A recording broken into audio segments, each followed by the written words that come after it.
Hey folks, it's Jeff and this week with JTT. We're still back on Kim's Lost Words, chapter 13. Yeah, I can't believe I made it this far too. Let's take a listen and see what it sounds like. And hopefully my ears don't need to be sterilized again. Chapter 13. Have some faith. The fact of the matter is, Sean was a complete control freak. He was absolutely the worst. But of all the things he did for control, this might have been one of the most despicable ones. We were in the bad boy's office one evening, sitting in the lounge area enjoying a meal. Sean was smoking one of those big cigars he liked when Faith entered and sat down with us. She seemed relaxed as she said, "Hey guys." I smiled. I never had any bad vibe from the marvelous Faith Evans. We never talked about the wild times the three of us shared at one of Sean's parties. I gave her a hug. "Hey girl, what's up?" Sean smiled and asked, "Hey, what brings you out?" She addressed Sean saying, "Look, when you asked me to hook up with Chris, I understand. You needed to control him. I felt honored that you would choose me to monitor one of your most valuable assets.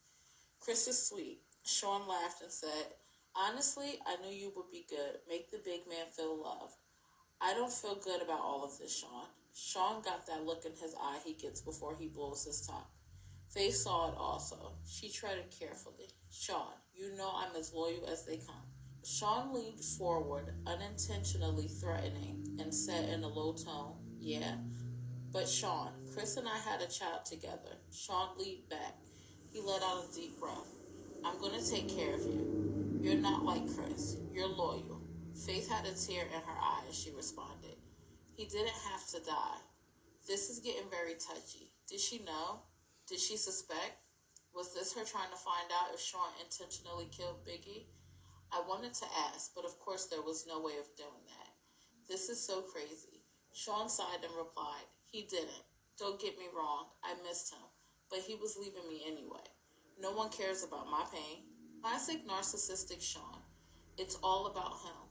I was sickened for a moment, but his next sentence made me feel him. But his next sentence made me feel for him anyway. I wanted to share all this with him. He was my man. Faith couldn't hide the anger that flared in her eyes, but she knew who she was talking to. She was careful as she spoke. "Sean, you have your friends Sean, you have your friends you share things with." Sean sat forward again, this time with malicious intent, and he queried, "What the fuck is that supposed to mean?" "Chris had no one. Only you." Sean lost it. "That fat fuck and that other piece of shit I had you fuck?" I interjected while in shock. "You had her fuck Pop?" Sean glared at me as he answered, "Yes, fucking Pop. Those motherfuckers were going to try and start their own label and compete with me. Me. After all I did for that fat fuck? Nah, I wasn't using resources to protect that motherfucker. No fucking way." As Faith started to cry, Sean looked at her and softened slightly. He spoke a little calmer. "Look, I didn't hate him. I was hurt, but I didn't hate him. I'll make sure you and CJ are taken care of."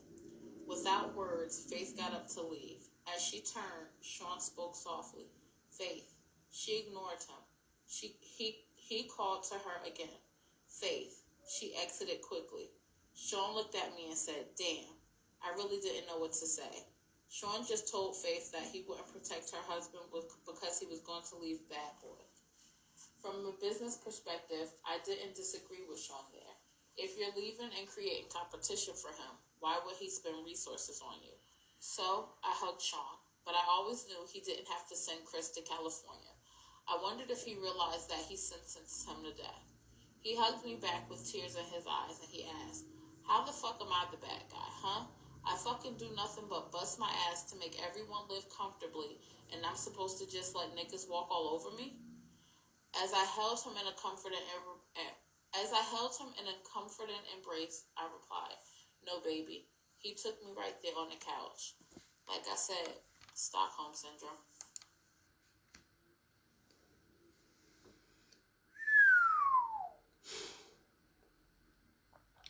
Folks, I said before, and I sound like a broken record, 2025 is going to be off the hook when John's trial begins.